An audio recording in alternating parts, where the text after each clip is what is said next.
Well, not every week is going to be a banger, and week 5 in terms of my picks is kind of a mixed bag. 11-5 picking straight up winners, so that's okay. I don't classify that as great, but it's okay. 8-8 against the spread, like that's easily the worst week that I've had so far this year. You know, shit happens sometimes. You're not going to have everyone be a winner. So season to date, picking the winner straight up on 53-27, which again, not bad. Nothing that would classify me as a guru and expert, but probably better than a lot of others too.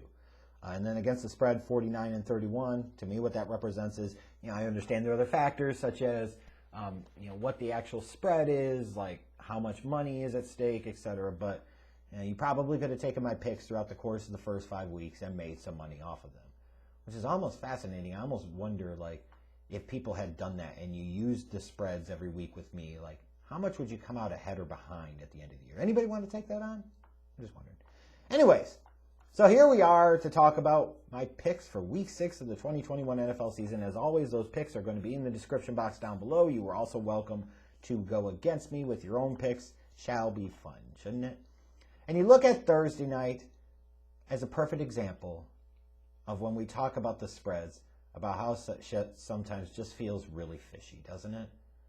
How sometimes you see a team that gets right below the spread, maybe because in this case Tampa was favored by 7, so Tampa -7. All the money was being laid on Tampa. And of course, Philadelphia only lost by 6. Feature that. It's another example of if we always think everything with American sports is 100% on board, above water, you're fucking naive. Don't be ridiculous. Give me a break. You know better. You know better. Too much money involved for it to be 100% legit, to leave things 100% to chance.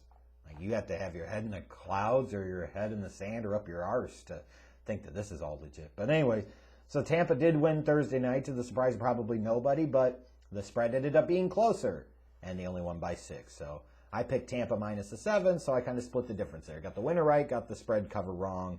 So here we go. Let's see how we do with the rest of the Week 6 lineup. Starting with the early Sunday games, you've got the Dolphins traveling to Jacksonville to take on the Jaguars. See if Tua is going to be the starting quarterback this week or not. Either way, Miami has looked bad. Jacksonville's looked worse. The spread is Miami -3.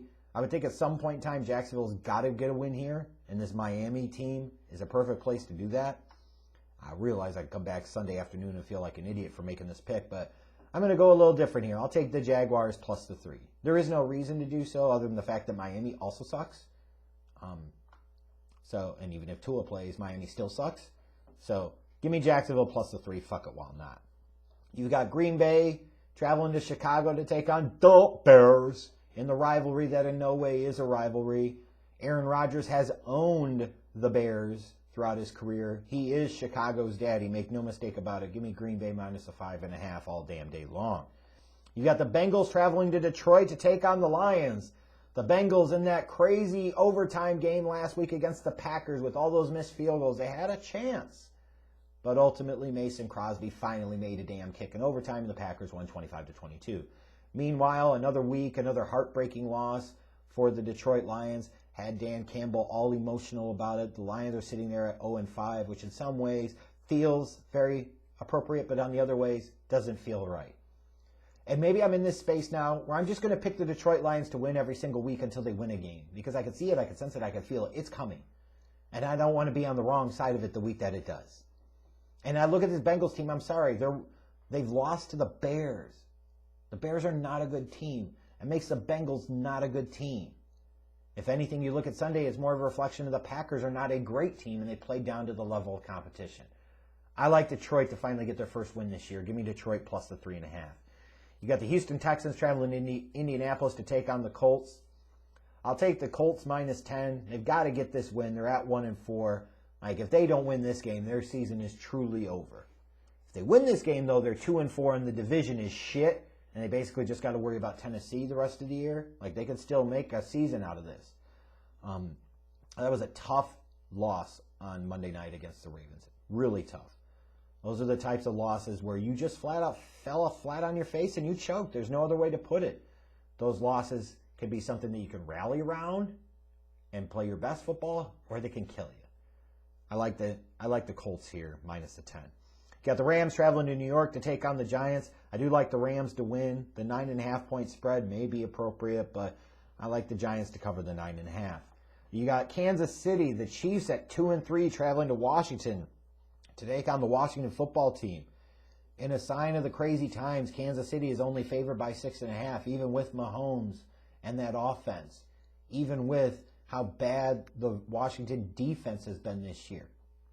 The Kansas City Chiefs defense has also been terrible, which is going to make the Chiefs a tricky play the rest of the year because while they can still score a shit ton of points, how many is their defense going to surrender? But in this spot, I like this as a rebound for them. Let me take Kansas City minus the 6.5. You've got Minnesota traveling to Carolina to take on the Panthers. A little surprised that Minnesota's a 2-point favorite here. A little surprised. I could have seen this maybe potentially being a pick'em game, but Carolina did just lose on Sunday to Philadelphia. So maybe reality's starting to catch up with Carolina a little bit. But I'll take Carolina plus the 2 to win this game. Then you've got the Chargers traveling to Baltimore to take on the Ravens. This game should be a ton of fun. You've got Justin Herbert versus Lamar Jackson. Two teams that figure to potentially be in the mix. Two of the potentially best 4 or 5 teams in the AFC when all is said and done that might be thinking that they're going to be the ones that could usurp the Kansas City Chiefs atop the AFC throne. I'm excited as hell about this matchup. It's a big spot. If the Ravens win this game, it's good for them. It's not backbreaking if they lose it.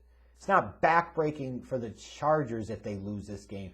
But man, winning this game, ooh-wee, would do a hell of a lot for them. I'm going to take the Chargers in this matchup. Give me the Chargers plus the 2.5. They're a much better team than the Colts. And the Ravens, almost shit the bed against the Colts on Monday night. It's a short week. Yeah, I like the Chargers in this spot. Moving on to the late Sunday afternoon games, you've got Arizona traveling to Cleveland to take on the Browns. A marquee matchup for sure. A very intriguing matchup that it feels like very few people are actually talking about. Cleveland's favored by 3.5 in this matchup, which again is clearly a reflection of the lack of respect for the Arizona Cardinals and their 5-0 record. And I agree that I don't think the Cardinals are a great team, although they have had some really nice performances. That performance against the Rams a week or two ago was really special. But I do like the Browns in this matchup, but I do like Arizona to cover the 3.5-point spread. I just think it's fascinating to me how much money has been laid on Cleveland here. You've got the Raiders, now sans John Gruden, traveling to Denver to take on the Broncos, and who the hell knows what the Raiders are going to be in this game on Sunday. A lot of distractions, a lot of shit going on. New head coach. Never quite know how that's going to go, especially when it happens in season. Meanwhile, for the Broncos, lost their last couple of games after that 3-0 start. The 3-0 start could have been a little bit of fool's gold. It should have been viewed as fool's gold. Because when they're taking on both the New York teams and the Jags, of course their defense is going to look great. Look at who the hell they're playing. They're playing 3 of the absolute worst teams in the league. So it doesn't mean that defense is bad, but the defense isn't as dominant as they looked the first 3 weeks. They beat up on some shitty offenses, some shitty teams. They faced 2 rookie quarterbacks and Daniel Dimes. How much of a challenge is it going to be? That said, though, I like the Broncos in this spot because I just don't know what the Raiders are going to do. Give me Denver minus the 3.5. Then you've got the Cowboys traveling to New England to take on Mac Jones, Bill Belichick, and the New England Patriots. I like the Cowboys here. Give me Dallas minus the 3.5. Sunday night, it's going to be a little bit more interesting now that Geno Smith's going to be the guy at the helm for the Seahawks, taking on the Steelers, who got a much-needed win against the Broncos on Sunday. Even seeing Geno being the starting quarterback and not Russell Wilson, and seeing this being, a game with a 5-point spread for the Steelers. Again, these are the types of games that always concern me with these Steelers teams, because that Seattle team should be much worse without Russell Wilson. This is exactly the type of game that Pittsburgh will go on and lose. I do like them to win this matchup, but I do expect Seattle to potentially get crazy here and cover the 5-point spread. And then on Monday night, you've got the Bills traveling to Tennessee to take on the Titans. I look at this one. If Tennessee was to defend home field here and win this game, it's a really big boon for them. Now, they lose this game, it doesn't really extend any daylight between them and the Colts. Makes that AFC South a real battle to be the best of the least for the rest of the year. We're just going to start calling it the AFC shit division the rest of the year, like we do with the NFC East being the NFC least. We should call this the AFC shit division, because all the teams in this division right now are absolute shit. Meanwhile, for the Bills, there's a bit of a risk here for a letdown game after that big win on Sunday night against the Chiefs. As they could have been so hyped up and so focused on that. Now the Bills are in a really good rhythm. In the previous 3 games, they were beating up on some bad teams, and they beat up on them in a big way. They come here, that road performance against the freaking Chiefs. Now you sit there and look at them and say, okay, they're the team to beat in the AFC, and I agree with that. But this is exactly the type of game that can be a bit of a trap for them. So you got to be really careful. But I like the Bills in this spot. Give me Buffalo minus the 5.5. So again, those are my picks for Week 5. As always, you're welcome to go against me in the comment section. I'm curious if anybody has bet on anything that I put out there this year, like how's it paid off for them or not. I'd love to hear about that too. All right, we'll see what happens this weekend.